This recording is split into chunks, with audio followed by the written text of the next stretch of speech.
கிறிஸ்துவின் நாமத்தினால அருமையான வாலிப தம்பி தங்கச்சிகளுக்கு என் அன்பின் வாழ்த்துக்களை நான் தெரிவித்துக் கொள்ளுகிறேன். இந்த மாதத்தில் கர்த்தருடைய வார்த்தையை சொல்வதில் மிகுந்த மகிழ்ச்சி. இந்த மாதம் கர்த்தர் நமக்கு கொடுக்கிற ஒரு ஆசீர்வாதமான வாக்குத்தத்த வசனம் ஏசாயா 41 அதிகாரம் 13வது வசனம். உன் தேவனாய் இருக்கிற கர்த்தராகிய நான் உன் வலது கையை பிடித்து பயப்படாதே, நான் உனக்கு துணை நிற்கிறேன் என்று சொல்லுகிறேன். கர்த்தராகிய தேவன் நம்முடைய வலது கரத்தை பிடித்திருக்கிறார். அதனால நீ பயப்படாத, நான் உனக்கு துணை நிற்கிறேன் என்று ஆண்டவர் சொல்லுகிறார். அவர் நம்முடைய கரத்தை பிடித்து இருக்கும்போது நமக்கு பயம் தேவையே இல்லை.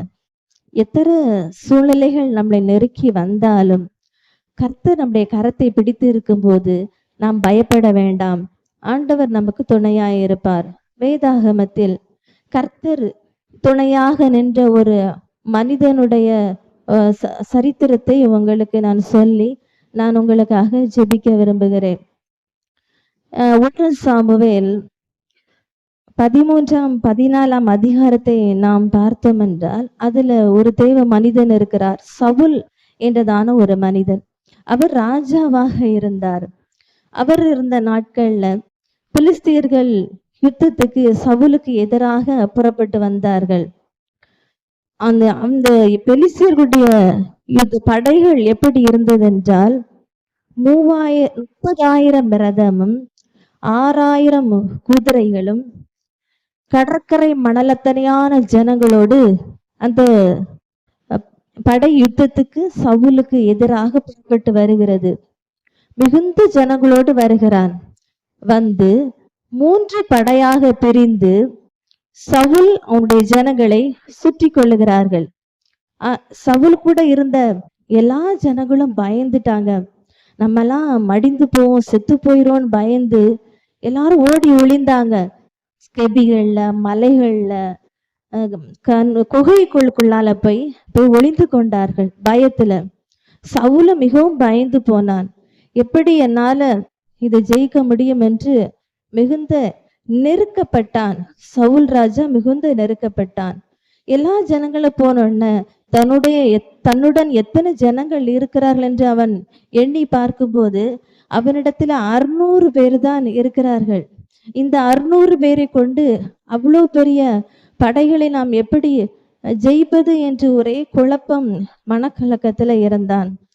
சவுல்கிட்டையும் அவனுடைய ஜனங்கள்ட்ட எல்லாம் பட்டயமே இல்லை. யுத்தத்துக்கு 2 பேர்கிட்ட தான் பட்டயம் இருந்தது. ஒன்னு சவுல்கிட்ட இருந்து, இன்னொன்னு சவுலுடைய மகன் யோனத்தான்ட்ட. இவங்க 2 பேர்கிட்ட மட்டும்தான் யுத்தத்துக்கு தேவையான பட்டயம் இருக்கு. எந்த ஜனங்கள்ட்ட எதுவுமே இல்லை. இருந்தாலும் மிகுந்த ஒரு நெருக்கப்படும் போது இந்த யோனத்தான், சவுலுடைய மகன் யோனத்தான் என்ன சொல்லுகிறான் என்றால், அவனுக்கு துணையாக ஒருத்தனை கூட்டிக் கொண்டு நாம் போவோம், அந்த பாளையத்துக்கு நாம் போவோம், கொஞ்ச பேரை கொண்டாகிலும் அநேக பேரை கொண்டாகிலும் ரட்சிக்கிறதுக்கு ஆண்டவருக்கு தடையில்லை, அதனால் நாம் போவோம் என்று கர்த்தரை துணையாக கொண்டு அந்த பாளையத்துக்கு புறப்பட்டு போகிறான். போகும்போது கர்த்தர் அங்கு ஒரு காரியத்தை செய்கிறார். அந்த இடம் முழுவதும் பூமி மிகவும் அதிர்ந்தது என்று வேத வசனம் இருக்கு.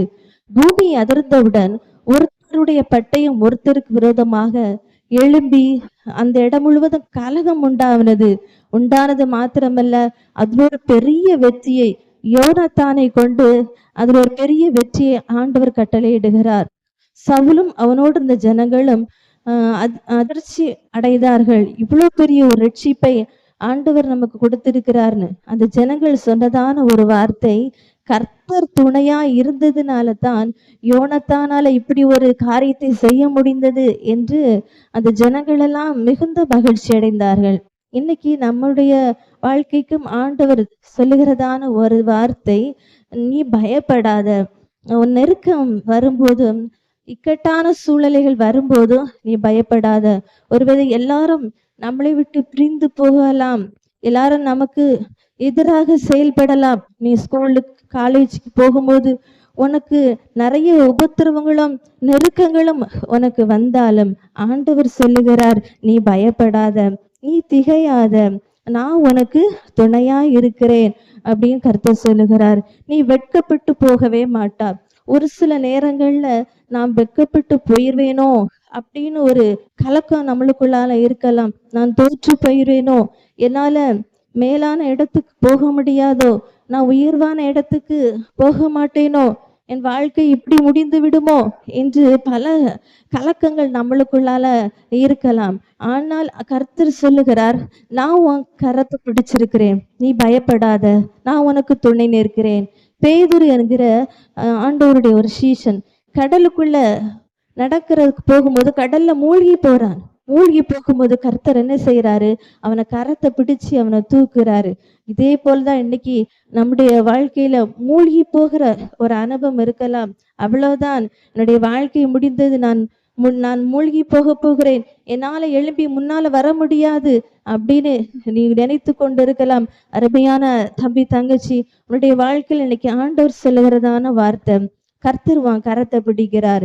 மனிதனுடைய கரத்தை இல்ல, கர்த்தரே உன் கரத்தை பிடிக்கிறார். நீ அமிழ்ந்து போகும்போது, நீ மூழ்கி போகும்போது கர்த்தர் உன் கரத்தை பிடித்து, நீ பயப்படாத மகளே, நீ பயப்படாத மகனே, நான் உனக்கு துணை நிற்கிறேன் என்று ஆண்டவர் சொல்லுகிறார். அதனால நாம் சோர்ந்து போக வேண்டாம். நெருக்கம் வரும்போது, எல்லாரும் நம்மளை விட்டு பிரிந்து போகும்போது, நாம் நேசித்தவர்களும் நான் நம்பியிருந்தவர்களும் நமக்கு உதவி செய்வார்கள் என்று எதிர்பார்த்திருந்த எல்லா நபர்களும் நம்மளை விட்டு பிரிந்து போனாலும் கர்த்தர் ஒரு நாளும் நம்மளை கைவிடவும் மாட்டார். அவர் நம்முடைய கரத்தை பிடித்து கடைசி வரைக்கும் நமக்கு துணையாக நின்று நடத்துவார். நாம் எல்லாரும் ஜெபிக்கலாம். உங்களுக்காக நான் ஜெபிக்க போகிறேன். இந்த மாதம் கர்த்தர் நமக்கு ஆசீர்வாதமாக நமக்கு கொடுக்கிற கர்த்தர். எல்லாரும் கண்களையும் ஜெபிக்கலாம். அன்புள்ள தகப்பனே, இதை கேட்டுக்கொண்டிருக்கிற ஒவ்வொரு பிள்ளைகளுக்காக, தம்பி தங்கச்சிகளுக்காக, ஒருவேளை பெரியவர்கள் கூட இதை கேட்டுக்கொண்டு இருந்தாலும் கர்த்தர் உடைய கரத்தை நீர் பிடிக்கும்படியாய் ஜெபிக்கிறோமாப்பா. ஒரு கடன் பிரச்சனைனாலேயோ, ஒரு சொல்ல முடியாத ஒரு போராட்ட சூழ்நிலைகள்ல கூட நான் மூழ்கி போகிறேன், எனக்கு உதவி செய்ய யாருமே இல்லை என்று வேதனையோடு கண்ணீரோடு இருக்கிற, இதை கேட்டுக்கொண்டு இருக்கிற ஒவ்வொரு குடும்பத்திலையும், ஒவ்வொரு பிள்ளைகளுடையும், அருமையான ஒவ்வொரு தம்பி தங்கச்சிகளுக்குள்ளாலையும் கர்த்தர் இப்பொழுதே நீர் கடந்து போய் உடைய கரத்தை நீட்டி, நீர் கரத்தை, வலது கரத்தை பிடிச்சு நீ தூக்கி நிறுத்துங்கப்பா. சோர்ந்து போய் விடக்கூடாது.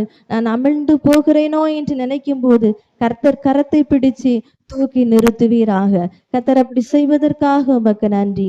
இயேசுவின் நாமத்துல ஜெபிக்கிற நல்ல பிதாவே, ஆமேன், ஆமேன். கர்த்தர் தாமே உங்கள் அனைவரையும் ஆசீர்வதிப்பாராக. ஆமேன்.